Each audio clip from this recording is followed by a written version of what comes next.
कभी आप ब्रह्म मुहूर्त में जगे? जगकर देखिए, संध्या होने के पश्चात जब रात्रि का अंधकार सारे संसार को धीरे धीरे अपने अंधकार में निगलने लगता है, तो यही अंधकार ब्रह्म मुहूर्त में भोर होने से ठीक पूर्व तनिक अधिक काला हो जाता है। कुछ समझे? हमारा जीवन भी कुछ ऐसा ही होता है। जब हमारे जीवन की समस्याएं अपने अंत पर होती है, तो यही समस्याएं एक भीषण रूप लेकर हमारे समक्ष प्रस्तुत हो जाती है और ऐसे परिस्थिति में अधिकतर लोग हार मान जाते हैं, भय खा जाते हैं। परंतु यदि आप हार न माने, भय न खाएं, दृढ़ रहें, निरंतर आगे बढ़ते रहें, तो प्रकाश के रूप में हमारा स्वागत करने के लिए सूर्य उदय सदा हमारे समक्ष प्रस्तुत रहेगा। आपने बरगद के वृक्ष को देखा है? जितना विशाल उतना दृढ़। पतझड़ में वो सूख जाते हैं, परंतु दुर्बल नहीं होते, टूटकर गिरते नहीं। और उसके विपरीत दलदल में उपजे वृक्षों को देखिए, वो दिखने में तो बड़े होते हैं, पतझड़ आए या शीत सदा हरे भरे होते हैं, परंतु इतने दुर्बल होते हैं कि जल धारा के हल्के से वेग से वो गिर जाते हैं। परंतु ऐसा क्यों होता है? कारण है जड़ें। जिसकी जड़ें दृढ़ भूमि में है, वो हर चक्रवात, हर ऋतुओं को सह लेता है, और जिसकी जड़ें दलदल में है, वो स्वयं की जड़ों को दुर्बल बना लेता है। कुछ ऐसा ही मनुष्य भी होता है, जो अधर्म, कुकर्म और असत्य की धरा पर उपजा है। वो समय की एक मार भी नहीं सह पाता, और जो मनुष्य सत्य, धर्म की धरा पर उपजा है, वो हर समस्या से अविचलित हो जाता है। अब आप पर निर्भर करता है कि आप क्या बनना चाहते हैं।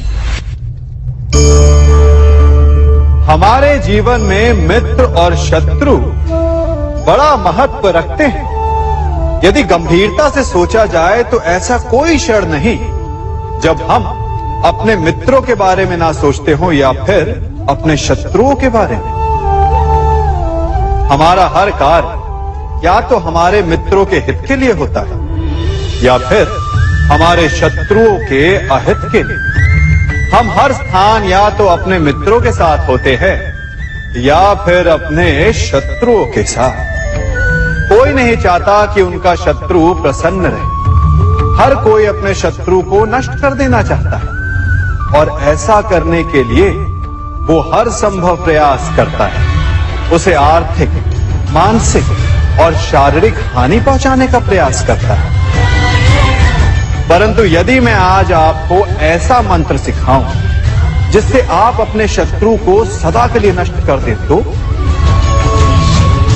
और वो मंत्र है मित्र बनाना। अपने सभी शत्रुओं को अपना मित्र बना लीजिए और आपके सारे शत्रु स्वतः ही समाप्त हो जाएंगे। मैं क्या कर रहा हूं? मैं दिए प्रज्वलित कर रहा हूं ताकि अंधकार को मिटा सकूं। अब आप कहेंगे कि इसमें कौन सी बड़ी बात है ना?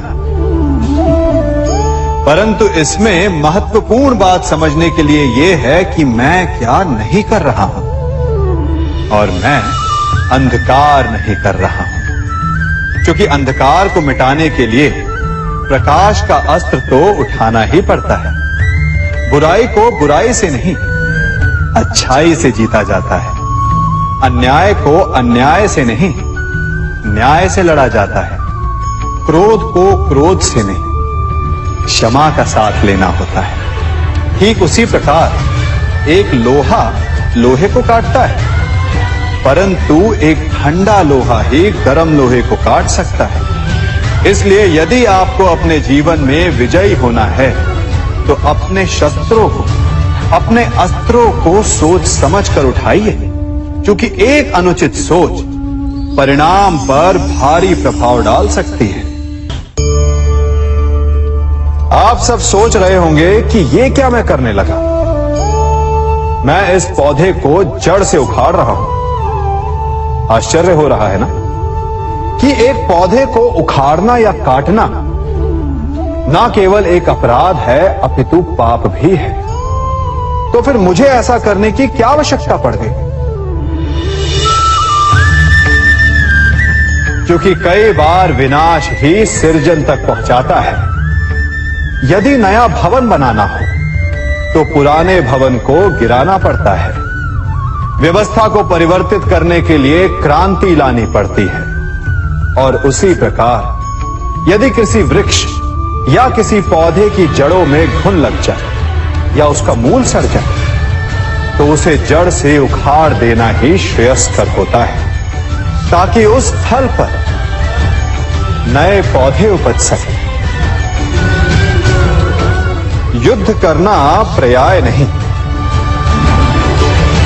परंतु कभी कभी शांति के लिए युद्ध करना आवश्यक हो जाता है। संसार में सबसे श्रेष्ठ क्या है?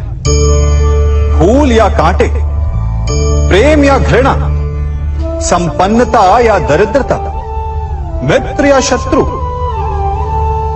बताइए। अब आप भी कहेंगे कि भला ये कोई पूछने की बात हुई?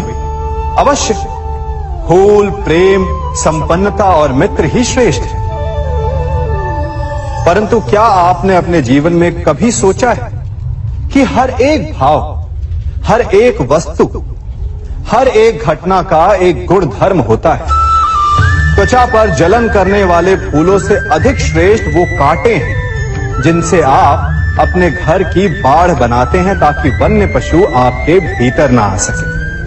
वो प्रेम श्रेष्ठ नहीं जो आपको अंधा, लोभी, पक्षपाती बनाता।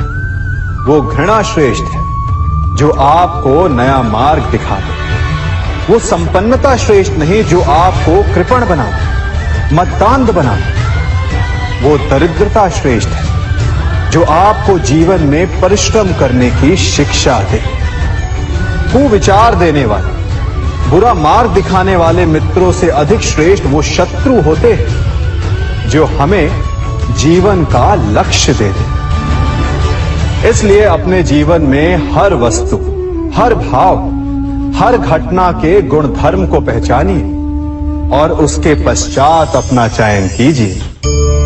स्वर्ण, हम सभी को अपने जीवन में स्वर्ण से कभी ना कभी कुछ ना कुछ थोड़ा या अधिक मोह होता ही है ना? परंतु क्या आपने कभी सोचा कि स्वर्ण को प्राप्त कैसे किया जाता है? जब भूमिगत खदानों से स्वर्ण को निकाला जाता है तब वो एक पाषाण की भांति होता है।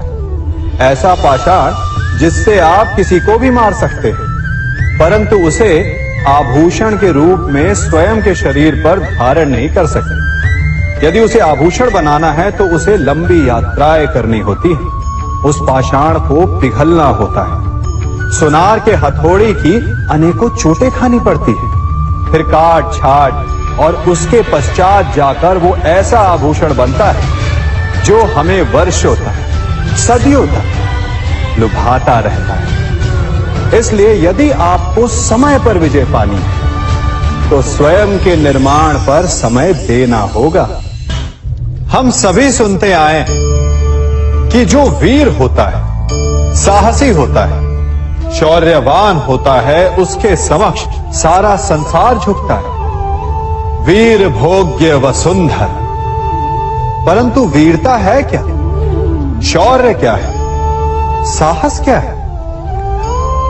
साहस युद्ध नहीं, वीरता विजय नहीं, शौर्य कभी ना गिरना नहीं। साहस किसी चुनौती के समक्ष खड़े होने का भाव है, तो वीरता उस चुनौती को उत्तर देने के लिए पूर्ण परिश्रम लगा देना है।